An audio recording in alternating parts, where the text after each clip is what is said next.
Over to you, Johanssen. Great. Okay, Joe, you can go first to introduce yourself. Hi and welcome everyone. It's a great pleasure for us here, Johanssen Obanda and myself, Joe, to present AfricArXiv to you today. Yeah, so like already said, I'm the co-founder of AfricArXiv together with Justin Aignan. He lives and works in Benin, West Africa, and I'm here today with my colleague Johanssen Obanda, who's our communications and project manager. And yeah, so happy to hand over to you, Obanda, if that works. And please feel free to, if you have any questions, please ask them in the chat. For housekeeping, you're welcome to ask questions in between. We want to use the recording and put it on YouTube for others to also see, but we will cut out this part where I'm explaining. And also, if you have questions in between, you're most welcome to unmute and ask those, and we make sure that you won't be in the video recording that goes public as you want to. But we will verify for that. Well, yeah, basically by default you are not on the video, and we will stop the recording for the Q&A so that you can feel comfortable asking a question. So yeah, so over to you, Obanda. Thank you. Great, thank you. As you heard, I'm Johanssen Obanda, and I'm community manager at AfricArXiv. On this other side, or lakeside, Kisumu, yeah, I believe most of us are well acquainted with. It's a great pleasure for me to have this conversation with everyone here about how to make your research more discoverable through AfricArXiv. Besides all that has been said, I'm a biochemist by training, and I'm also a social innovator. And we are going to have a deep dive into what AfricArXiv is.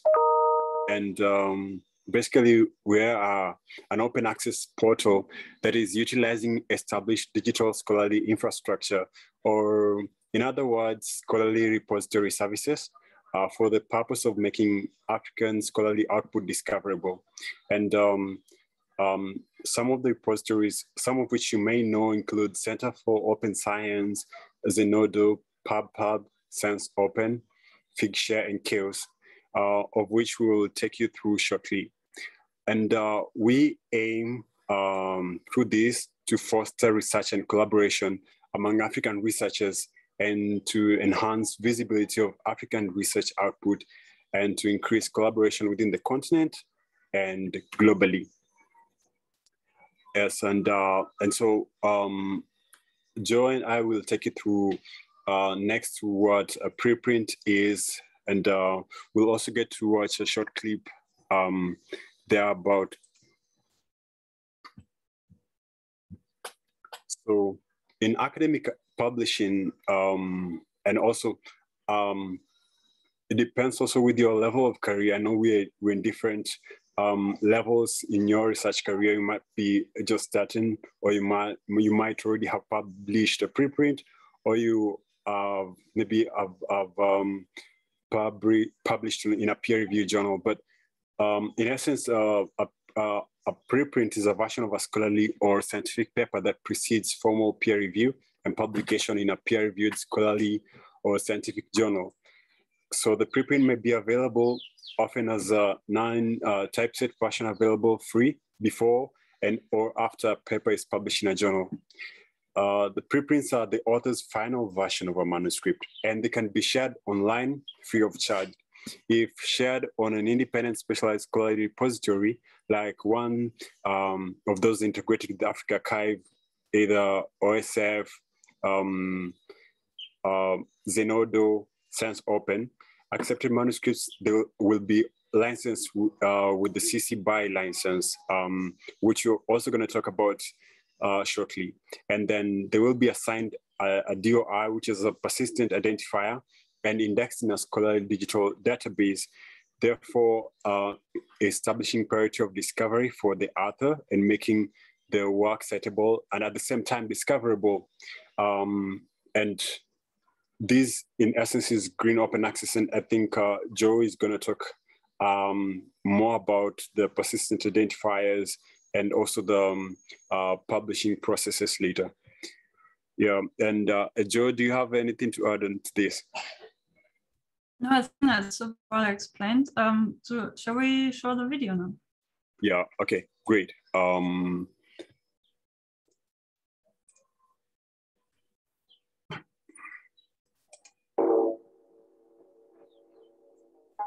A scientist's job is to obtain knowledge about the natural world. Sharing that knowledge is critical for scientific progress, as new information produced by one scientist can be used by others to make new discoveries and further benefit society. In 1665, the Royal Society of London created the first scientific journal called Philosophical Transactions to facilitate the transmission of new scientific findings. This publishing model established the concept of peer review to ensure scientific quality and the defined date of publication to establish priority of discovery. These principles have laid the foundation for the nearly 30,000 scientific journals that exist today. Let's see how the process works. First, scientists write a manuscript and send it to a journal for consideration. If the editors are interested, it is sent out to a group of anonymous scientists for their opinion of the quality of the work. The journal receives commentaries from the reviewers and decides whether to accept or reject the manuscript, or commonly requests revisions that require more experiments, resubmission, and re-review before the journal makes a final decision. This process works, but it takes time. It's not uncommon for studies to be published 1 year after initial submission. In addition, excellent work can be rejected on the basis of its perceived importance. Are there better ways biologists can share information? Biology may learn a thing or two from the physicists. In 1991, Paul Ginspar revolutionized communication among physicists by producing a preprint server called ArXiv that allows for rapid communication among scientists.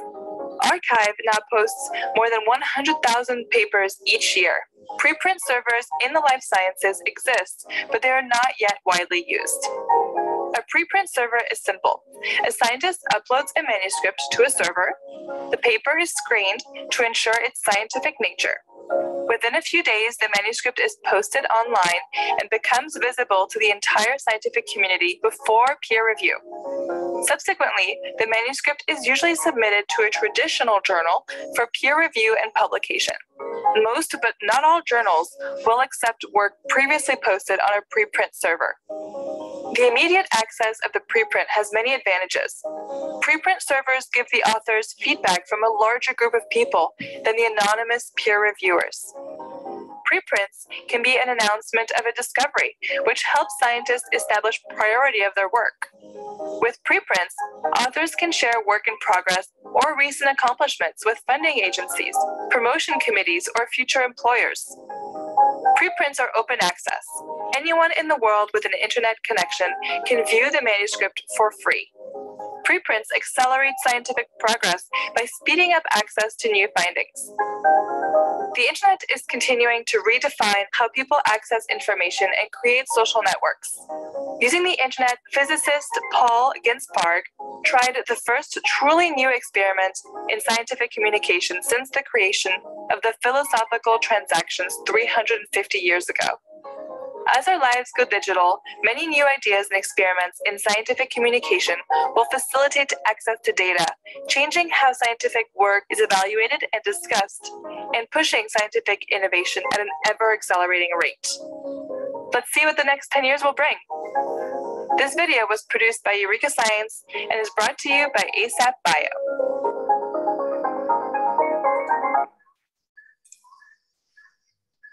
Thank you for watching. I think if you didn't have an idea of what a preprint is, now you know. Yeah, so.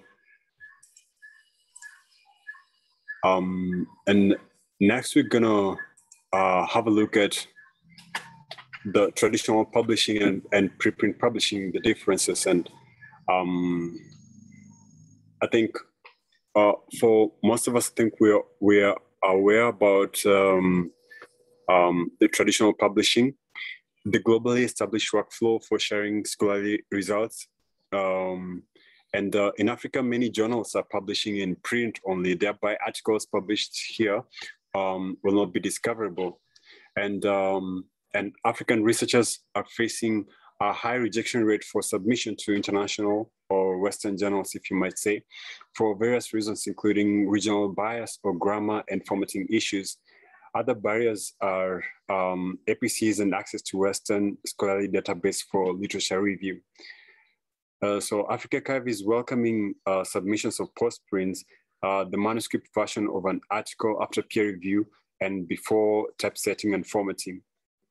Many journals charge a fee to access, charge a fee to access the final formatted version of a research article.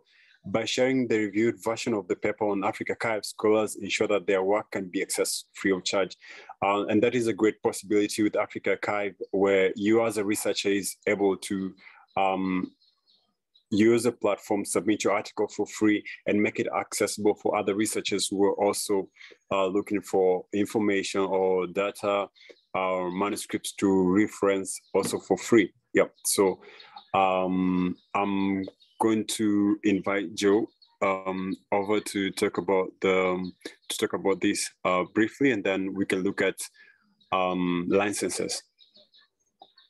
Yeah, I saw also that Aurelia raised her hand. 1 second. So to explain this figure, which is part of a publication about open scholarly publishing, which is referenced here, you will also, after the presentation, get the link to this slideshow.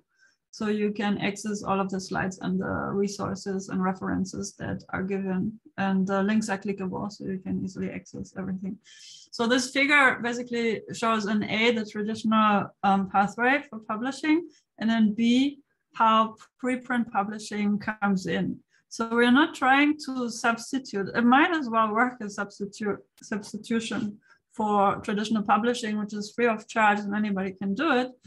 But the idea is if you have pressure from your institution, if you want to publish in research journals, you can still do so. Most research journals are not only fine, it's also good for them, and they encourage you to share your preprint.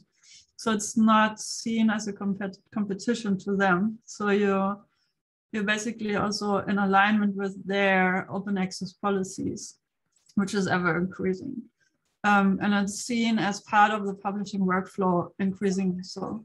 So it's basically upon, like, at the moment when you think your manuscript is ready for submission to a journal, you can do that. You can submit it to a journal, as well as archive with us, with AfricArXiv, and any of our partner repositories.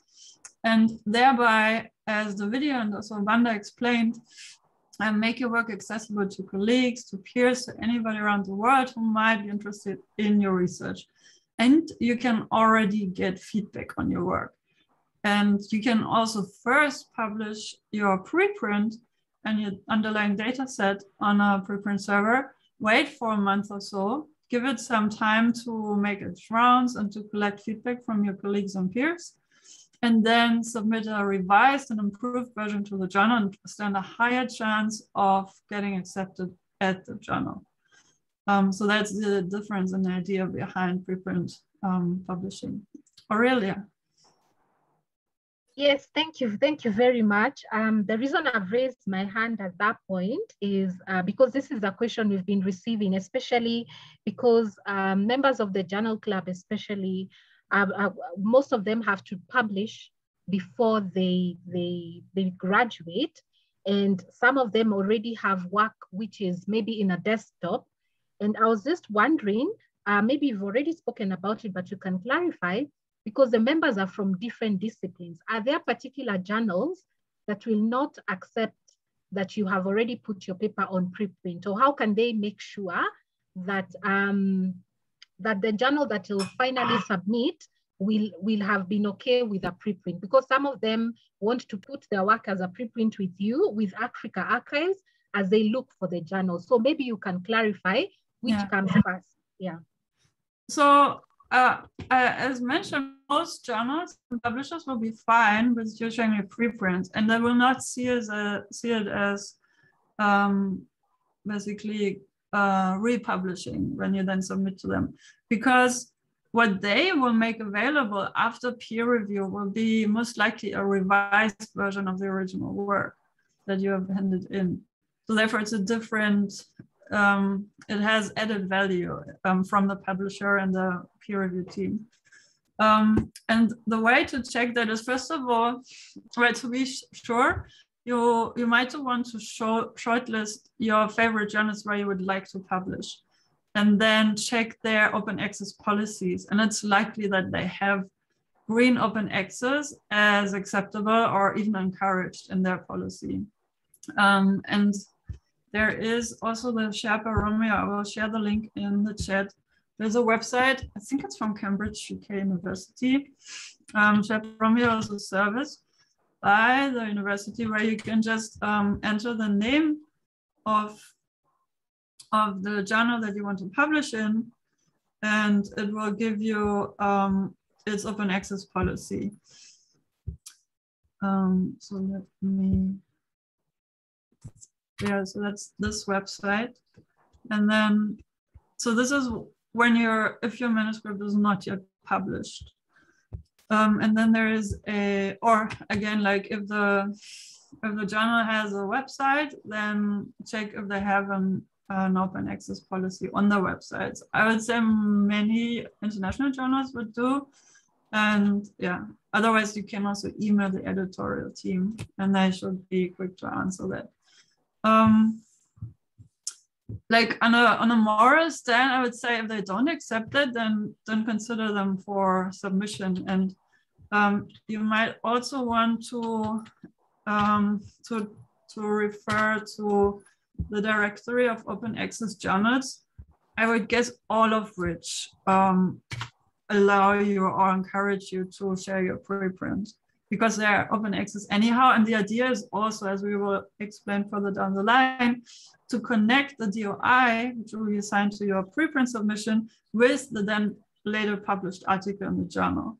So we'll mention a few words to that. So if you put your preprint on a preprint repository, you can update the version, the preprint entry to the published article once it's published, so that the two are interconnected. And that's basically also good for the journal because it's another marketing opportunity for them. They also, along with you, have wider discoverability and readership. Does that answer the question? Yes, yes, yes. So if they denied, it's basically because they don't know what preprint publishing is. They're not so familiar because it's still relatively new. Preprints have been around for 40 years in physics, but not so much in other disciplines. And it's just now with the pandemic and COVID-19 research, it's taken up speed big times with MetaArXiv and bioRxiv and also other preprint service. So it's becoming more and more standard to share preprints. Thank you. Mm-hmm. We'll answer the questions maybe after you speak a bit, then we can go to the question.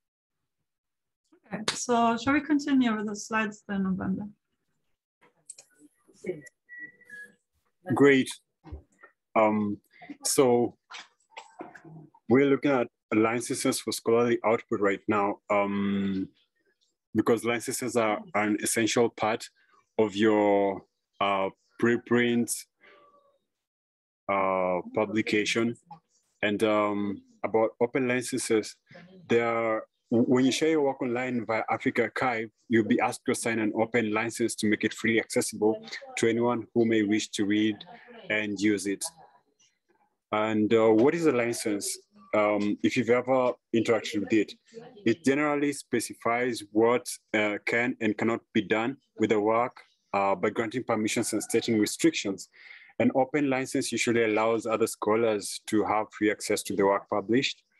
Under the explicit and proper attribution of the original work to the author, other scholars can reuse the work, make derivatives of the work without seeking permission from the original author. Our team is able to support you in choosing the appropriate license for your work. And the license that we encourage for submissions to AfricArXiv is a CC BY Creative Commons Attribution 4.0 International. And it is the most common license for open access scientific publication. This license lets others to distribute, to mix, to tweak, and to build upon your work, even commercially, as long as they credit you for the original creation. And Joy's going to take us through persistent identifiers.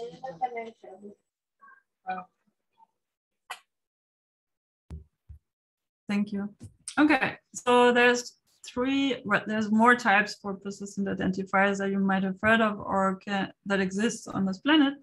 These are the three currently most relevant or that should be interesting to us as researchers. So quick question. Also, thanks for your questions in the chat. Please keep them coming. We will turn to all of them after the presentation. If something is urgent, please unmute and we can answer right away. But yeah, in the interest of the flow of the presentation. So let me quickly ask, who of you has an Orchid ID? If you can indicate that through reactions by raising your hand or in the chat. So if you have an Orchid ID, say yes or no if you don't. Are you familiar with Orchid ID? So yeah, I think many of you do have one. The question is also, are you also consciously using it and maintaining it? And we'll show you. The other thing is a DOI. So the DOI is a digital, we'll show you a slide what the Orchid record looks like. The DOI is an identity number assigned to a digital item. It stands for Digital Object Identifier. And this is basically your manuscript in PDF form or Word as a Word document that you upload to a server, which then gets an identity number online. So it will be always, again, identifiable and discoverable. It's like your ID number in your passport or your national card, but it's assigned to the item that you upload. So it will be assigned to either your manuscript or the published article, and these would then be two different DOIs, or a data set, even a figure that you can upload and make available. And you can also interlink all of these identity numbers. The third persistent identifier is ROR, or ROR, sorry. And ROR is for institutions. So also universities and research institutions and also companies can get an identity number. So to make sure, like also for imagine that some other researcher in your city has the same name as you do. Like for example, there would be another Johanssen Obanda in Kisumu or in Nairobi, and to differentiate between the two, you get a specific number as a scholar. So there's then a researcher-specific repository, which is the Orchid repository, which maintains all these numbers. And by assigning this identifying number to your record and with the works that you publish, you will make sure that everything is interconnected and the work that you've published will not be confused with somebody else's work. And same for objects and same for institutions. Okay, next slide.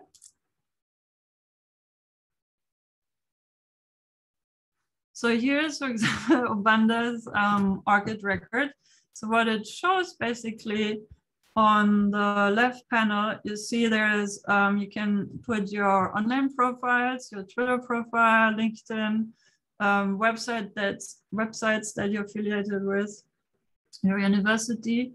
You can put keywords that are relevant to the kind of work that you're doing.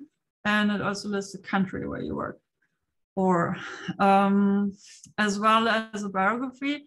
And then like these are not open currently, but you can also put like in your LinkedIn profile on your CV, the stations of your employment after graduation. So where you're currently working as a researcher, your education, where you did your bachelor, master's, and credit research. And then you can also put prizes, distinctions, and invited positions like professorships or whatever. And the works is the part where it gets interesting for. So here will also be listed what kind of preprints, what kind of articles you have published. And you see that the one that is shown here, Enhancing African Research Visibility, is I think there was it says lecture speech, so there was a presentation slide deck. And it also has a DOI. So from here, you can also click on it and find the presentation under that title. So basically, this is the home is like your researcher CV, basically, that you make available to anybody online. You can also decide to only share it with certain people in your network or keep it to yourself. But we'd recommend for this to be publicly available, and you can also cherry pick and hand pick what you put online. The convenient thing is with DOI and Orchid working together, that when you submit your work with us with AfricArXiv or any other preprint repository that has DOI assignment, they're most likely to work with Crossref for the DOI assignment. So it will automatically be fed into your Orchid record. You don't have to manually edit. And you will get an email notification that this has happened. Sometimes it takes a day or two, but usually that's on autopilot. So you can just, these things are meant to make all our lives easier, to save you time and to make research output discoverable and differentiable. That's the word. Okay, next slide. So here's what DOI would look like. This is on Figshare on AfricArXiv. And you will see then also further down how we work with Figshare. This is one of our partner repositories. And the DOI, you might also recall that you find it also on publisher and journal websites for research articles. So it will be also in the citable version, in the citation style. Just above the arrow, where you have the author and the title, the year when the work was published, and the DOI. So to click on it and then get to the publisher's website, which in our case would be the repository or the publisher journal website. Okay, next one. And here is just an example for the Registry of Research Institutions. So it's a research organization registry, ROR. And if you search on that website for Kenya, you will currently find 59 organizations. So that's not all Kenyan research organizations are listed just yet. This is work in progress, and we can all help making sure and suggest to the repository to list also institutions where you work that are not yet in the registry, and then the organizing team behind ROR will make sure to add those. This is also in parts automated, and it's not it's a mix of automated processes and community crowd effort. And this then ensures that the work that you publish as you work at Technical University Kenya or Nairobi University or wherever, that the work is also affiliated not only with you as the researcher, but also the institution where you did the work. And then we will have a global system that makes a lot of sense to everyone and where everything is retrievable. And also the institution can gain the reputation that it deserves for the research output that they generate through your work. And by equipping you with the materials and equipment that you use for your research. Okay, I think we can hand over now back to Obanda. Would you like to take that one?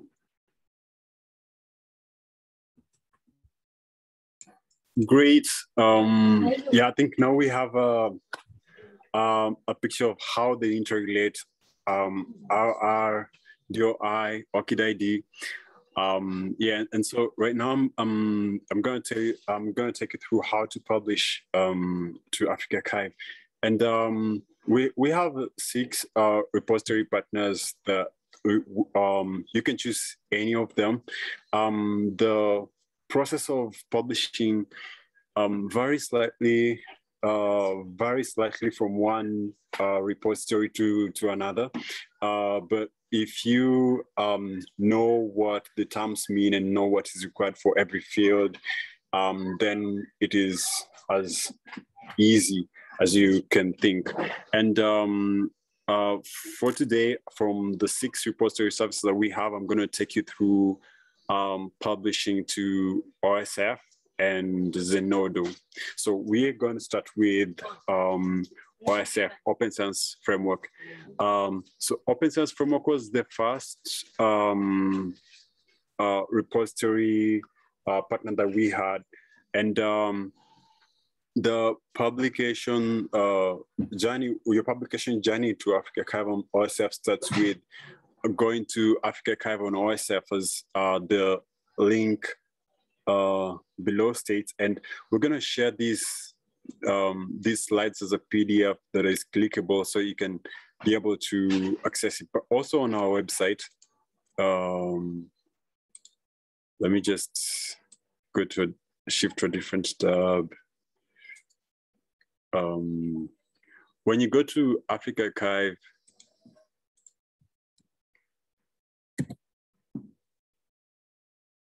I hope you can still see my screen on the next tab. Okay, great. That's nice. So when you come to our website on AfricArXiv, you can go to submit, and then you can select any of the repository services that you would like to. And today we're going to submit, say, to OSF. So we go to OSF here, or you can as well type the website as up here. And while you're on OSF AfricArXiv's collection, you go to sign in, and then you will be able to sign in with your Orchid ID. And mine is already set up here, so I sign in, and I'm ready to submit an article. Once you're in your once you're signed in, and you'll be able to see this kind of interface. You'll be able to see the articles that have already been submitted to AfricArXiv on a list, and also the disciplines on this other side. And then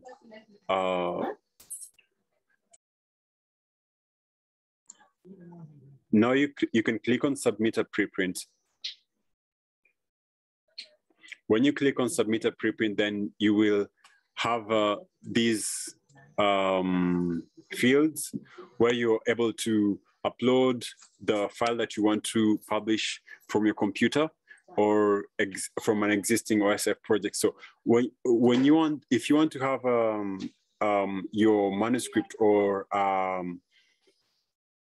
what do you call it? A review or a preview of your article, for example, you need to upload a PDF, and then you can submit the other documents as supplementary documents, including maybe data sheets or Excel or the other forms of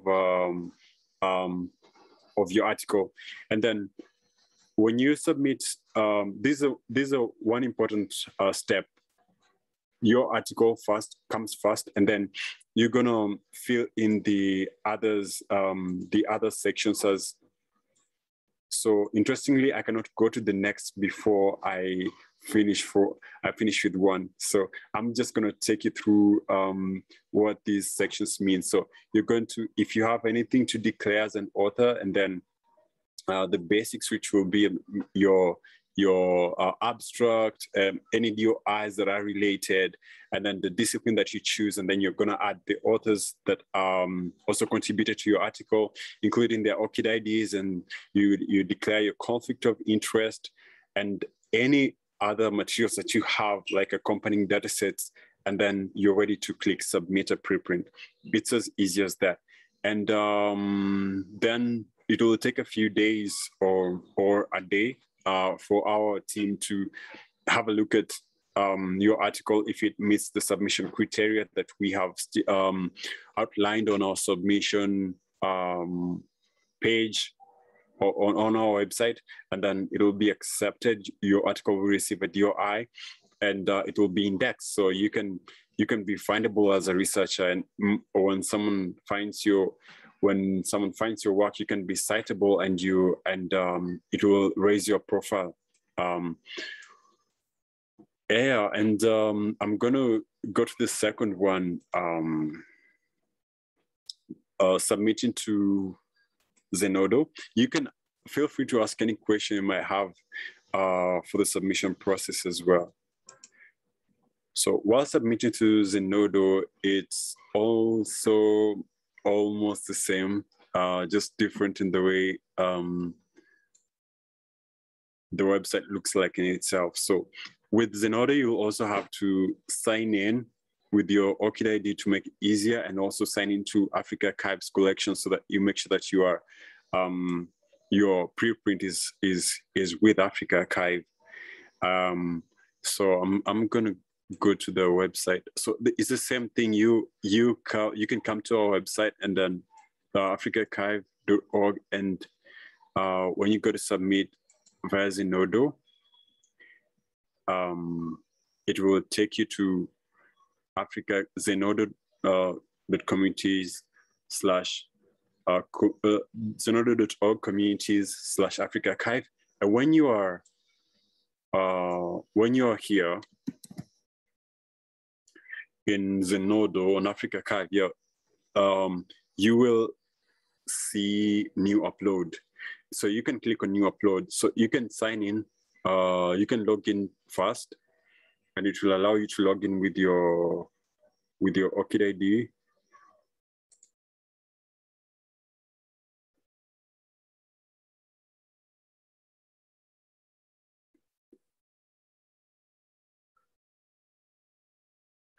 Okay. Once you're in, then you can click new upload, the green button. Also on Zenodo, you can also see all the other articles that are present in AfricArXiv, and they also vary by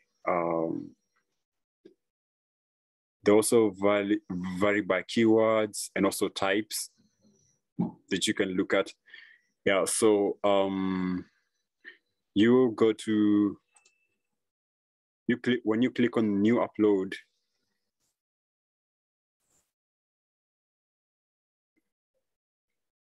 you'll have this interface, and it allows you to drag and drop your files or your manuscripts here, and also other accompanying documents. You might have like more than one file to share here. So it's important also that you have your file submitted as a PDF so that we can have a preview of the file when we look at it. I think I'm gonna show that in after this.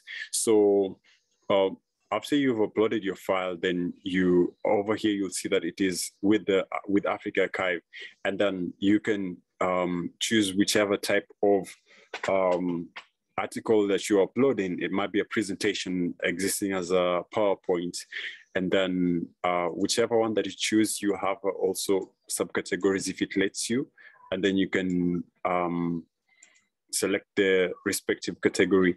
And then digital object identifier this will be assigned after your preprint has been accepted again. And then, something interesting about Zenodo is that you can reserve a DOI. For example, if you're making a presentation, or if you're maybe delivering, maybe, for example, this presentation that we are having, we can click to reserve a DOI, and I can use this to add to our presentation, for example, and later on I can come and finish the publication procedure or process, and then it will automatically have this DOI once it is being accepted. Yeah, so the the other thing that is interesting, you also need to add the authors and also encourage your authors to have Orchid IDs. And the description is basically your abstract. And also the Zenodo allows for article versioning. So when you get reviews for your articles, you can always declare a new version for it. And also it would automatically update your version when you make like a new upload or make a new upload on an existing entry or like an existing UI tool. It will acknowledge it as a new version. And I think when you cite it, it will also, some citation stats allow for add the versioning also on the whole citation text. It will add maybe like a version 1 or the second version of that kind of article. And also automatically it will let the author who is accessing or reading your work to view only the last or the updated version.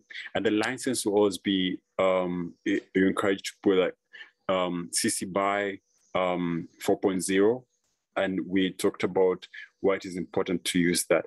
And also the other information, if relevant to your work, including contributors, references, identifiers, other related identifiers. So like this can be a website, this can be a DOI, this can be, it's basically anything, any source that is relating to your work.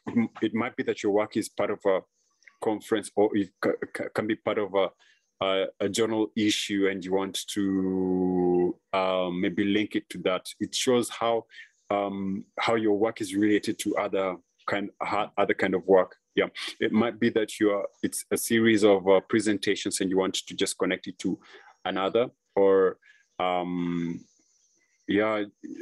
it can be part of a book also. And you want to just link it back so that people can know or trace the source of your work as well. And the other parts as well, if relevant to your work, you can always add. Yeah, and after that, it will allow you to publish. Yeah, so that is how you publish on Zenodo.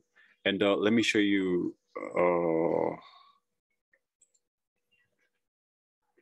This is a recent submission by Dr. Joe, and it exists as this way. So like, for example, you can see this because it's you can see a preview, and that's why it's important that you share your article as a PDF. These would exist, for example, as an image only, but then because it's a PDF, then it has a preview, and readers can quickly look at what how your presentation looks like. Yeah, so thank you. Or if there's any question that came up about publishing on AfricArXiv or OSF, but then for the rest of the for the other repository services that we have, it's also a straightforward process as long as you know, like you understand like the preprint publication process. Yeah. So did any question come up? Maybe not. If not, then Joe is gonna talk about language diversity.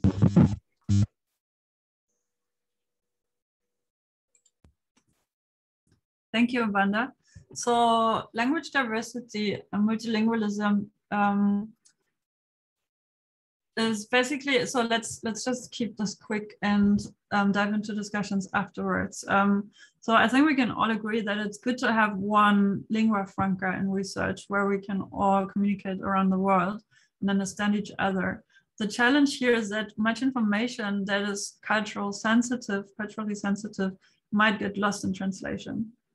And English is a nice language to some degree, but it's not as rich as many other languages. So you also just because it doesn't have as many words as some other languages. I know for sure, like German has more words and more descriptions of and phrases as compared to English, and probably also Swahili or Luo and Kikuyu is probably also richer as compared to English. So, and then there's also regional specific terms which are hard or impossible to describe in English.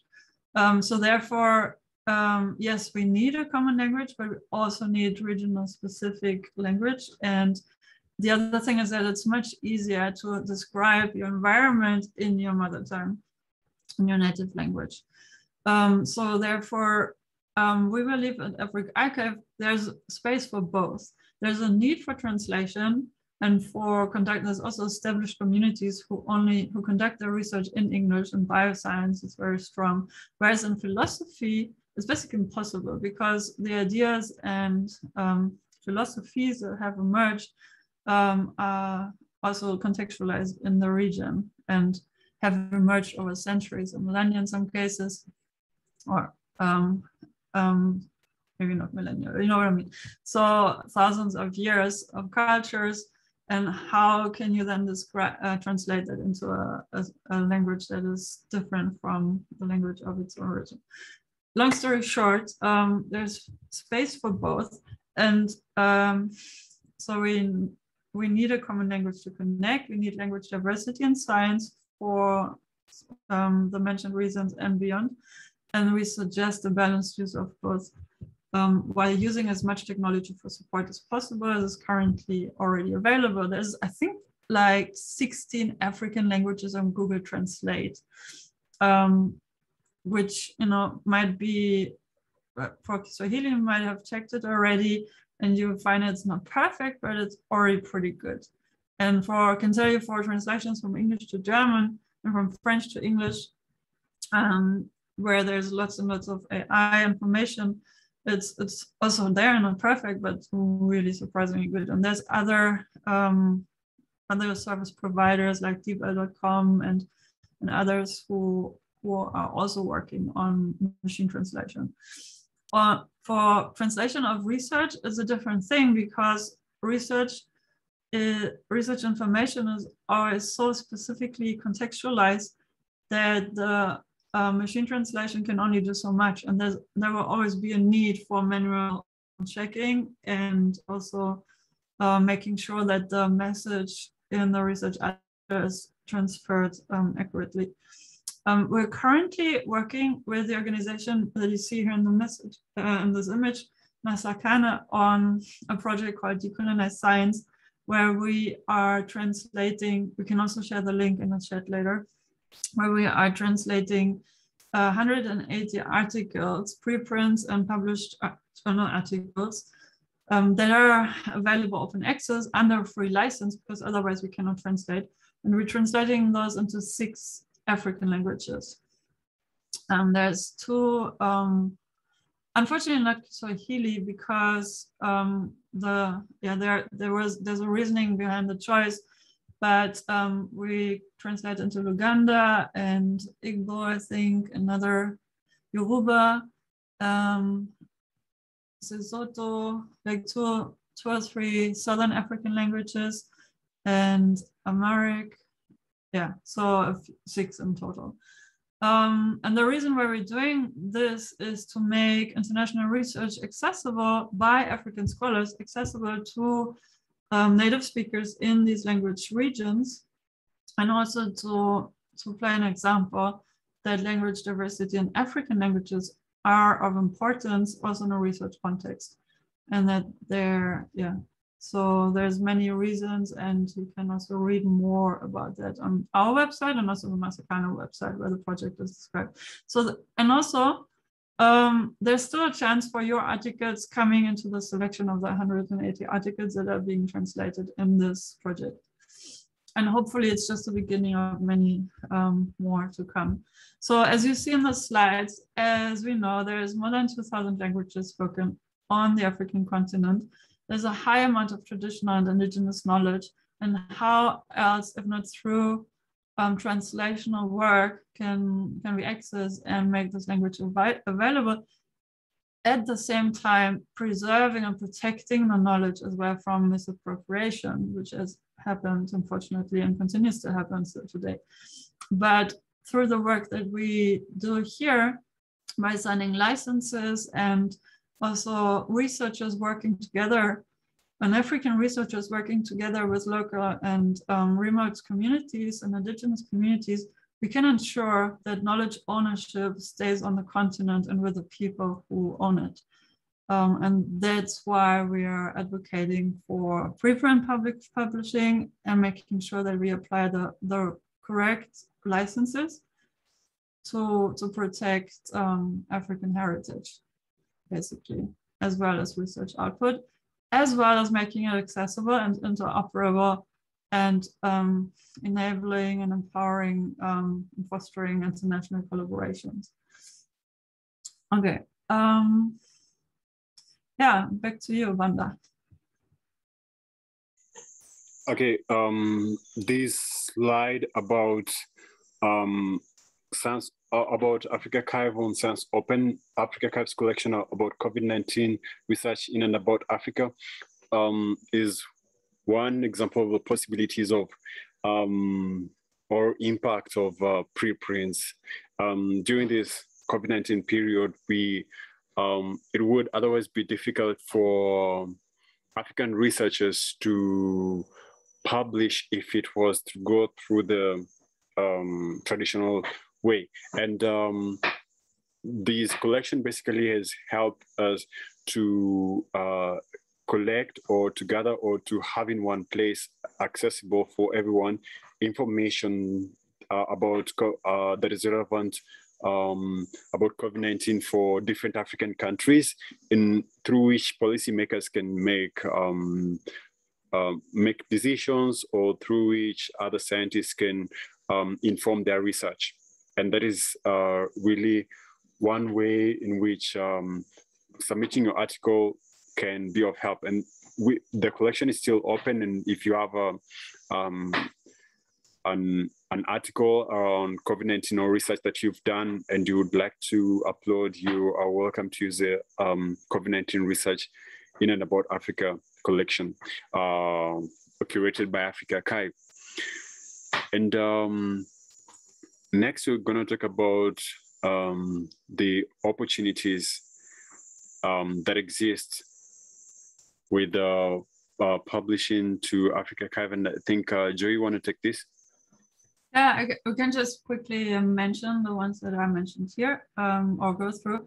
So increase digital discoverability of African content. We want to put African research output in the limelight and onto the stages and make it discoverable. Yes, there is much African research already in the databases that you probably have learned to use, Scopus, Web of Science, Google Scholar, whatnot, but try and find like African specific, or those that are only like to fine tune a search. Where's the research to be found that's only from Africa? I don't want to see anything else. I want to know what's coming from Kenya into the research body. And this is basically, there's different silos in the digital ecosystem for scholarly communication. So it's also not easy to do that for Germany or Sweden or the United States. But those countries usually don't have the problem of having being mentioned as, oh, the research output is so low. So how can we counter that and show that the research output that's coming out of African nations is actually impactful and should also be cited? And even those, and maybe yourselves, if you'd like to cite your colleagues and your peers from other African nations' work, how can you find that in the first place? Oh, this is why we exist, and this is what we want to encourage. You can build your own scientific metrics based on measurable outputs, as we've shown through the persistent identifiers. Many of the partner repositories like Zenodo and Figshare, they have ad metrics inbuilt, so you can also track your impact on social media, how many people are tweeting your submissions, and if it's, it's being cited in Wikipedia or in online news articles. So this is also, so you can have scientometrics on your own research. We're working with established infrastructure providers, as we've shown, Science Open, Open Science Framework, Zenodo, Chaos, and PubHub. Like I always, so there's 6 of them that we currently work for. And there's evidence-based policy in, what was M&E again, of output contextualized to the needs of African research stakeholders. So methodology and, what is M&E? I'm sorry, I have a little bit of a brain fry. Long story short, sorry?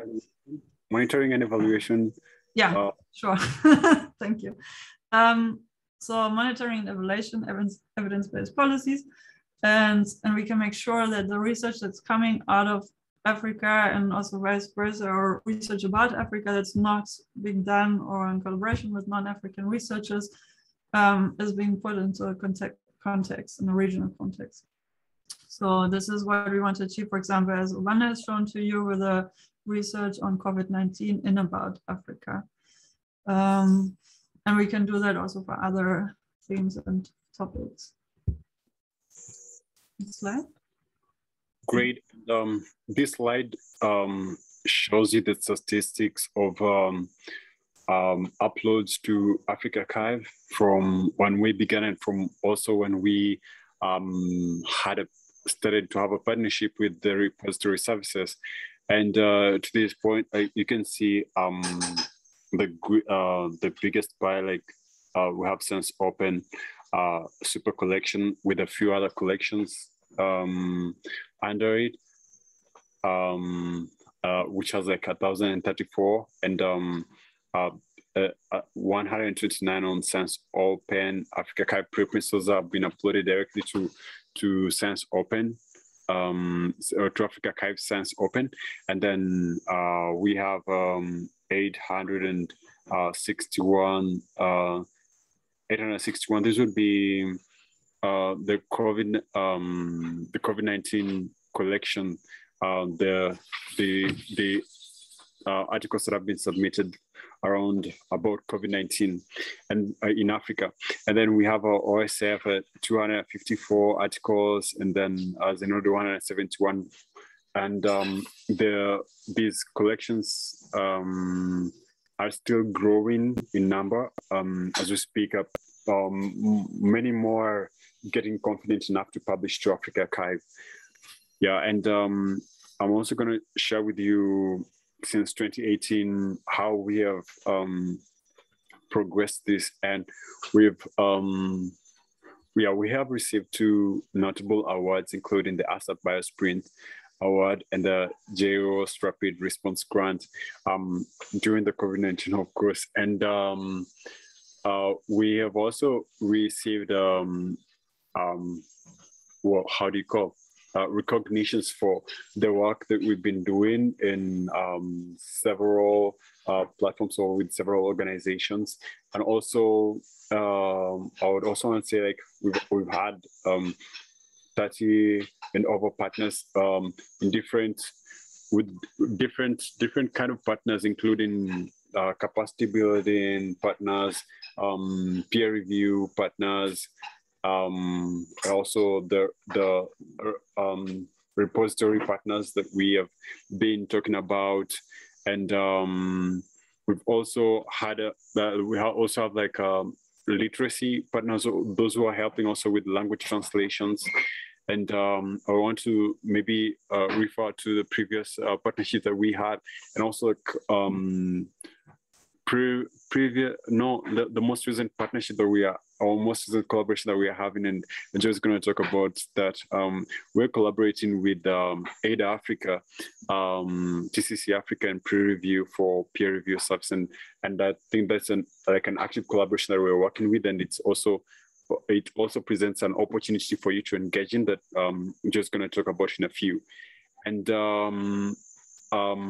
we are moving on with our roadmap. We're looking forward to establishing an African-owned repository an African-owned repository that is interoperable and decentralized for the African continent. Yeah, so Joe, I'll welcome you to go on with the next slide. Thank you very much, Obanda. Great. So to wrap up, we just want to point out a few webinar recordings that you find on our repository, which is called PubPub, which is also a partner repository we work with. And last year in June, we conducted a webinar on the state of open access in Africa and its implication on researchers. The African Academy of Sciences was represented by Elizabeth Marinkola. AfricArXiv was represented by our colleague Osman Al-Dodiri from Sudan, and then Hindawi Publishers was there with Matt Hodgkinson. And you can also access via the DOI and get to our PubPub collection. The next one is, as mentioned, a collaboration with Ada Africa, TCC, and Pre-Review, which is a open peer review service that you can also utilize to have your preprints submitted to AfricArXiv reviewed. They specialize on preprint peer review. And I saw there that there's a few questions around peer review, which we are happy to answer, of course. So you can watch this recording we ran a 3-part series on best practices and innovative approaches to peer review, and basically conducted a session like this one. Maybe some of you who are here today have also attended, and prepared a few questions, gave homework to read, like we announced a paper each. The participants read through them, and basically then we discussed and had also the authors present in all 3 sessions. So that was a beautiful exercise to have a community-driven peer review exercise or process, and the opportunity to have a direct conversation with the authors, which normally you don't have going through peer review. Yeah, and then there's peer review week coming up, and last year we organized a webinar on peer review with the services that we as AfricArXiv work with. Daniela was there from peer review, and we also had Peer Community in Chaos, which is also one of our repositories you can share your preprint with. Science Open and Decentralized Science is a peer review organization and service that's monetarily incentivizing peer review. Yeah, and in an upcoming session, we're happy to explain more on that. So, so on Wednesday, 22nd of September, sorry, forgot the month to mention. So we will run a webinar. Oh, sorry, I forgot to add the logos. We will add those still. So here's a chance for you to already register. This is not yet announced publicly. We will announce this on Monday, but the registration link is already functional. And you have the chance to register for our upcoming webinar on September 22nd on a roundtable discussion on African perspectives on peer review. And we want to ask, amongst other things, we have, I think, 4 distinguished speakers. Maybe Aurelia can also speak on that. 2 early career researchers, no, 1 early career researcher, 2 publisher or publishing representatives, like individual directors of journals, African journals, and a late stage career researcher, all from Africa. So yeah, so this is going to be an exciting, and you're most welcome to join us. I think that's it. And here is where you can connect with us. You can also book a call, 30 minutes Q&A, or how it's done, and we are very happy to be at your service. And with that, we open the floor and can also go through the questions that you posted in the chat. And maybe Aurelia, back to you to open the Q&A. Yes, thank you very much, Joe and Johanssen, for that presentation. I think we now are able to see that indeed there's an opportunity for us as African scholars, African researchers, to have our work seen, because there is this perception that we don't publish, we don't write, but I think largely it is the systems that are not enabled to allow our work to be visible. So this is a great opportunity for us to really increase our visibility, including those who are presented in the Journal Club. If you have your slides, why not put them there so that we can increase the footprint of our work and our contribution. So let me just go to the questions. I'll ask 3 questions at once, then you can answer, then we can go on. So the first question was, okay, this one I wrote it. This was for the audience. Do we now understand what is a preprint, and what are your thoughts about a preprint? So that was for the audience. Then let's go to the question by J. Nakitare. He asked 2 questions. What happens if I deposit a manuscript as a preprint, but then it is not published at all? Then, is there any level of filtering before my preprint is accepted? So let me read the 3rd question. What information should one check about the open access policy? Will they, because we were saying that before you put your preprint up, you need to ask about, you need to check with your journal if it's okay. And you said that we need to check if they have an open access policy. So they have that clearly written that we as a journal will accept preprints, or what language do they use so that those who want to know if their journal will publish know what to look out for? So you can answer those 3. Okay, thank you. Thank you very much. So they will probably use the word preprint, and that they approve preprint publication before you submit the journal. Otherwise, the other term is green open access. So sharing your preprint publicly, either on your website or to make it more discoverable on a public server, like the ones that we partner with, as a preprint, is termed as green open access, versus gold open access, which is usually with a publisher, and gold or diamond open access. In diamond open access, you don't pay to publish and you don't pay to read. That's open access in the first place.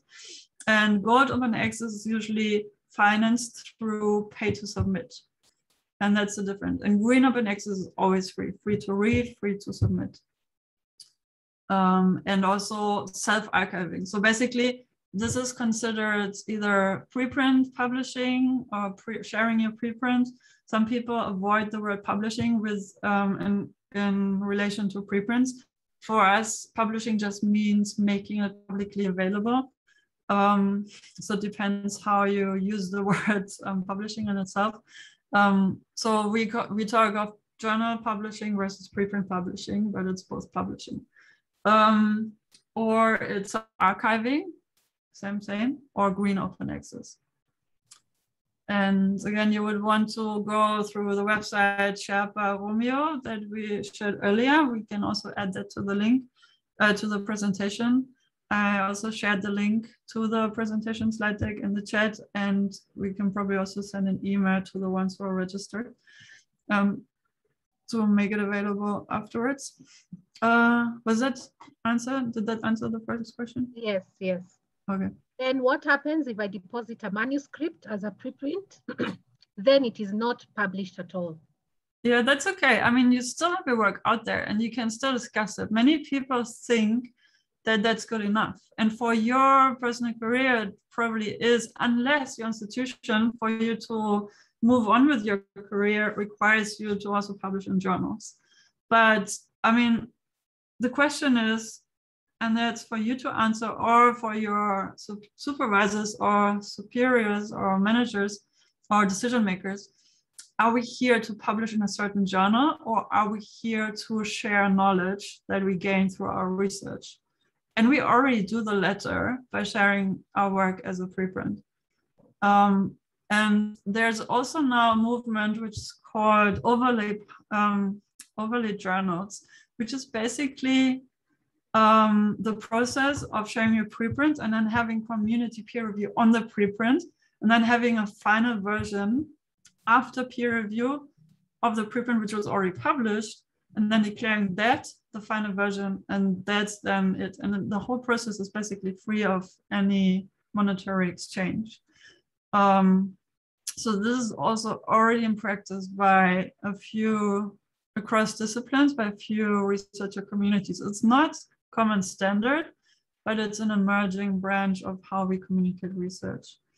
But again, we're not here to compete with journals. We are just testing different ways and affordable ways to make research output worthwhile and impactful for our societies and humankind as a whole, especially when you work on climate change or migration or any of these globally relevant topics.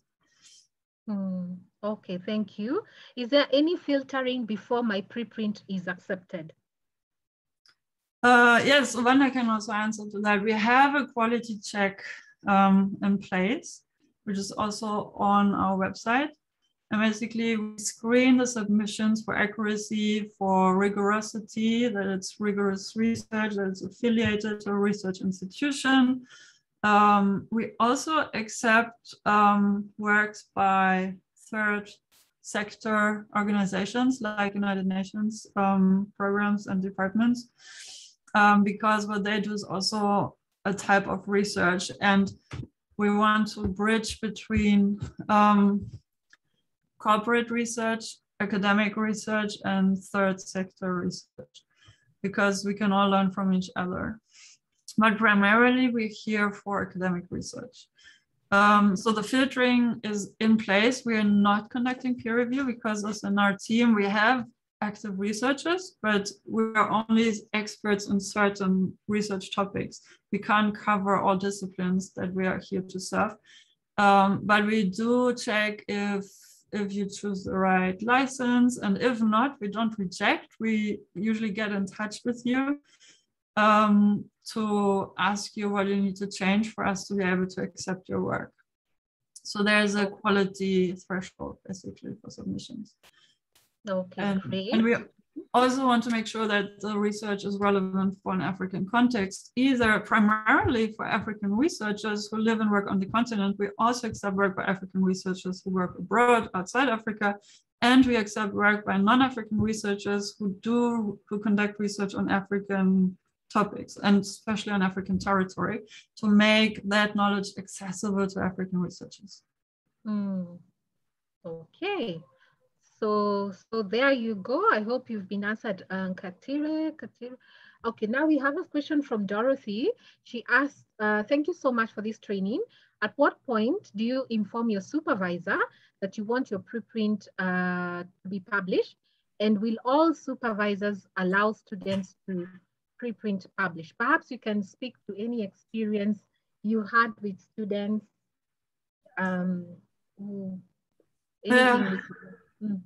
This is a good question, and the tricky thing is it depends if your supervisor is already aware of the opportunities and possibilities, and that this is becoming a standard in the scholarly communication. It's not only in Africa. Around the world, preprints are still relatively seen as relatively new, and there's always resistance to change, especially at the senior level. And that's also normal because, I mean, we're all working over our capacity as researchers. We're very passion-driven, we're very dedicated, we work extra hours, like almost every day of the week. So to have something new come in and disrupt the workflow that we're used to is basically taking even more energy. And many people have a reluctance for that. It's totally understandable, and yet it's on all of us who are here in this community and seeing the benefits that preprint publishing can bring to convince our peers and also our supervisors in what that they also gain from you and us publishing our work as preprints. So if they're already aware, then it's an easy shot. And you can just announce, hey, I have this results. And even you can also share a PowerPoint presentation. I think there was also a comment in the chat. So you can, if you have a progress report or a conference poster, you can share that on OSF or Figshare with us and Zenodo. Yeah, and then of course also your supervisor will gain discoverability, and the institution will also benefit, because we make not only us as researchers, but the whole team and our whole host institution discoverable. Okay, thank you. So I think the message here is spread the word. You can tell your supervisor about preprints and the opportunities that are there for you and for them as well. And I would urge all of us to register and have an Orchid ID. As you have seen, it's a good space to also post your work. It's very sad that we do a lot in this side of the continent, but our work remains in laptops and in very invisible spaces. So let's put our footprint out there. Okay, another question from Dorothy. We are finishing at 7:30. So Dorothy says, what does it mean to sign in via institution? What does that mean? I think you had answered, but you could just mention. Yeah, so I think many of the platforms we work with have and sign in as an institution. So these repositories have, with some universities, and I think only in some cases with African universities just yet, but this is going to grow over time, to have batch access for the staff. So if you have a Nairobi University or whichever university email address, you might register through that, but you can also use your personal email. And the good thing is that then you will just keep that. And the better thing is to register through your Orchid ID, and in your Orchid ID to have your institutional email address and your personal email address, so that as soon as you leave the institution, you will keep access to your Orchid record, because that's something personal. And it's affiliated with your host institution, but as you move on with your career, you will also move to another host, and you want to take your Orchid record with you. You will, anyhow, you can always contact Orchid to indicate that if you lost your institutional email address or access, that you need to change that, and it's probably easy for you to prove that you're the right person. Anyways, so yes, there is in some cases institutional access. Yeah, but usually you want to, well, depends, but in most cases I would suggest you would sign up individually. Okay, great. There's another question. When Obanda was presenting it, he said that AfricArXiv has two repositories, the OSF and Zenodo. So what guides the choice for someone who wants to submit a paper to choose? How do you decide which repository to use? Yeah, we have 6 partner repositories, and we just guided you through 2 because otherwise we would have spent an hour on getting through how to submit to each of these 6. But the process is very similar in each. And the way you want to choose, I also briefly answered that in the chat, and just to summarize again, is you might have a personal preference. That's basically your choice. It also depends on what you want to share on the repository. All of them except text-based, whereas Figshare is not so much primarily meant for text, more for data sets and images and presentation slide decks. Zenodo accepts any format and any output, also code, also algorithms, also presentations, data sets, spreadsheets. You've seen the list as Wanda walked through. With PubPub, we initiated the collaboration because they also accept webinar recordings, and we have a big collection, especially through TCC recordings and other webinars that TCC Africa conducted throughout the pandemic, and increasingly so on PubPub. And yeah, so there's different reasons why we work with 6 and not only 1. Also, we want to give you the option to choose, and we're here also to explain, and it's also in part described on our website, how to make an informed decision where you want to put your work. It might also be a funder requirement. Zenodo is used by many European research organizations. So if you're on an international consortium, research consortium, and the funder is the European Commission, then they will likely incentivize you to share your work on Zenodo. Because it's based in Switzerland, it has all of our repositories have long-term storage plans. So the data will very unlikely get lost unless we have, okay, let's not hope for that. But so yeah, so there's all kinds of security measures so that the data will be safe. You might have funders requirement, again, from Europe, if they wouldn't allow you to store your data at a US server, basically on United States territory for competitive reasons or patentable work. So in some aspects, there's legal reasoning behind the decision-making. But generally speaking, for most research output, it doesn't really matter unless you have specific requirements, and we're happy to advise you there as well. Okay, great. Is peer review of the preprint automatic? When I upload, am I assured of a peer review or I have to request for it? And if I get a peer review, is it going to be consolidated feedback, or I'll get feedback from different people at different times? How does that work? Yeah, so this might take another hour to go into all details. So it's not an automated process, but you can incentivize, you can send, Science Open, for example, one of the repositories we work with, they have getting a peer review is a matter of a click of a button in their system, because they have inbuilt peer review through their system. So you can just click a button once you submit your preprint, and then request a peer review, and then you can type people's names and they will get an email notification.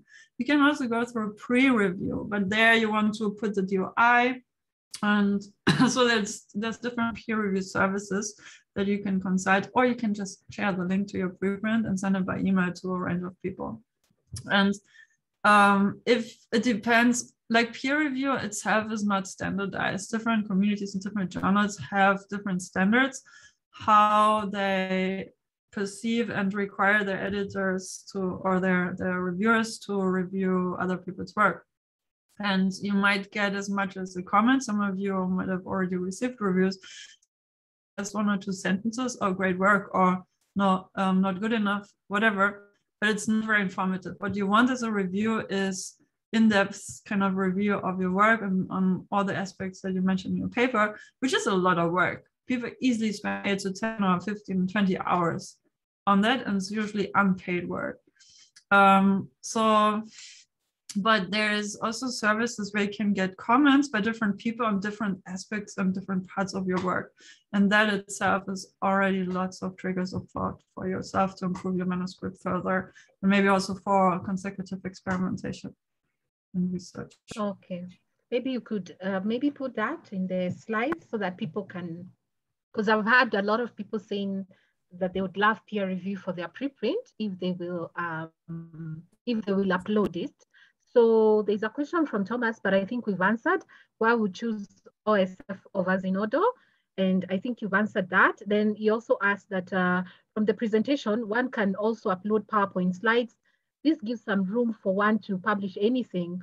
What is the criterion acceptance? I'm yet to visit the website to get further information on this. So maybe you can give a quick point on that. Yeah, I think I briefly mentioned it earlier, but some of these all of these services accept manuscripts, like text-based work. And I think 6, there are in total 6 we work with. There's also more preprint repositories out there. If you search online, you'll find many. I think there's like almost 100 different services, depending, sometimes specific to discipline or region in some cases. But so Zenodo and Figshare, for sure, they accept also other research output like presentations and code and data sets and posters.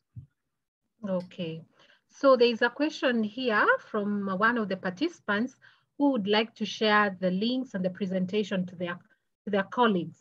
Yes, absolutely. So I think that's excellent. I mean, part of the reason we do this is so that you can cascade this knowledge to your departments, to your students, to your supervisor. And yeah, so please, we will have that shared as well. Then a lot of thank you. Yes, yes. No, I just wanted to add here, we will also archive this presentation on probably on Zenodo or AfricArXiv. We need to decide. We wanted to wait until after the presentation to see if we should add any other information into it based on your feedback and questions. So you will, yeah, I think we can also share that in the WhatsApp groups. Yes, yes. So thank you for that. And then there's a question from Dorothy. Thank you so much. Can we use Mendeley together with Zenodo? How about NVivo? How do we know which to use? Citavi? How do you know what is best to use? So I think here there's a mix of referencing softwares and repositories and data analysis software.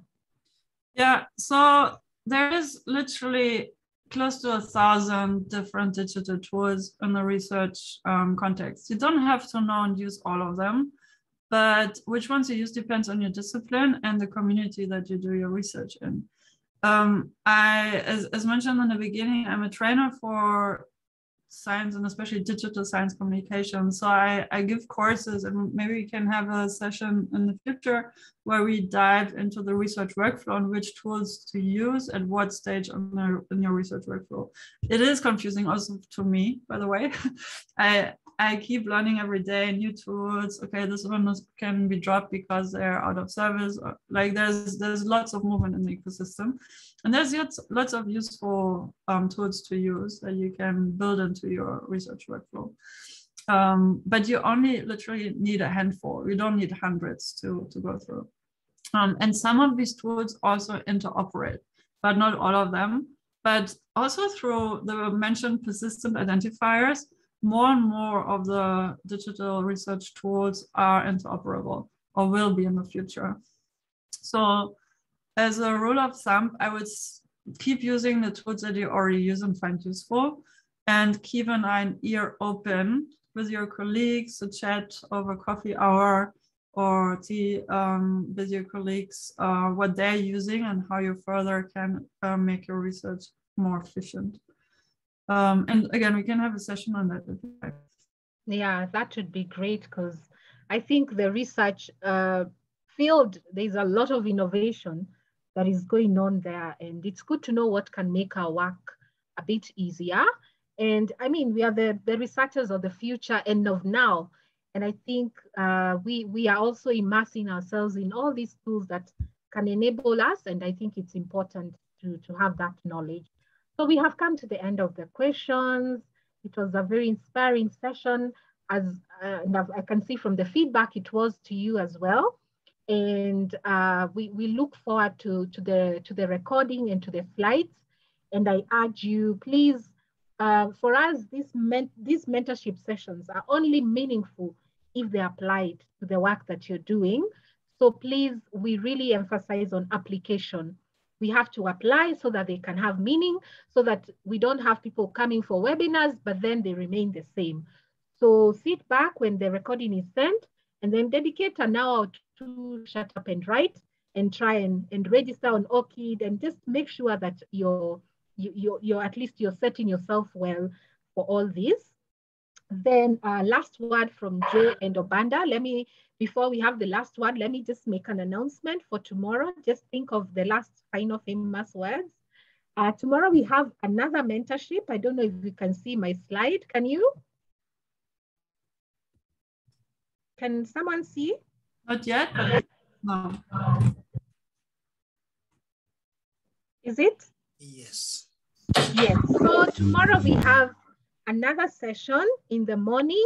We do not tire to learn. And tomorrow we are having 3 panelists.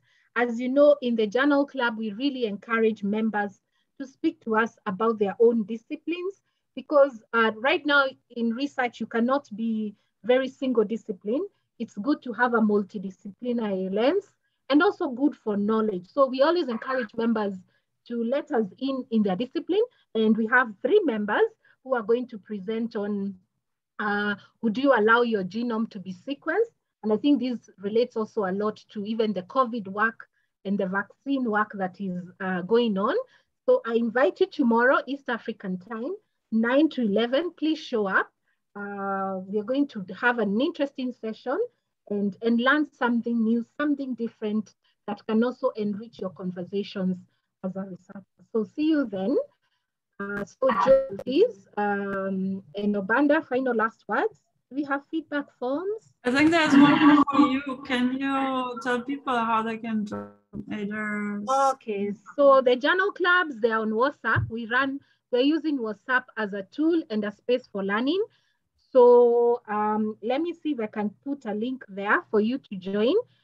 They are free. We encourage peer-to-peer learning, because I think the more as African scholars commune and share together, the more we'll be able to really have a footprint. Because as you all know, stories from Africa are not largely told by us. They are told by other people. And now we have an opportunity to come together and tell our stories collaborating with other people. So let me share the link of one of the groups as Joe and Obanda share the final words. Thank you, Aurelia. I think I spoke a lot, so I would love for Obanda to say the farewell. It's been a pleasure. Thank you so much for joining us, Obanda. Great. It's been an honor to share with you how we can collaborate. When you submit your work, our collaboration starts, and also a collaboration with other researchers across the continent and beyond. Thank you so much for listening.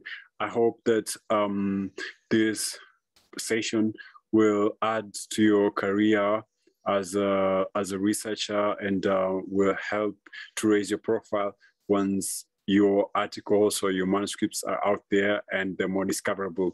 We'll also be happy to give a shout out to everyone in our community about your newly submitted manuscripts. Thank you so much, everyone, and have a great night.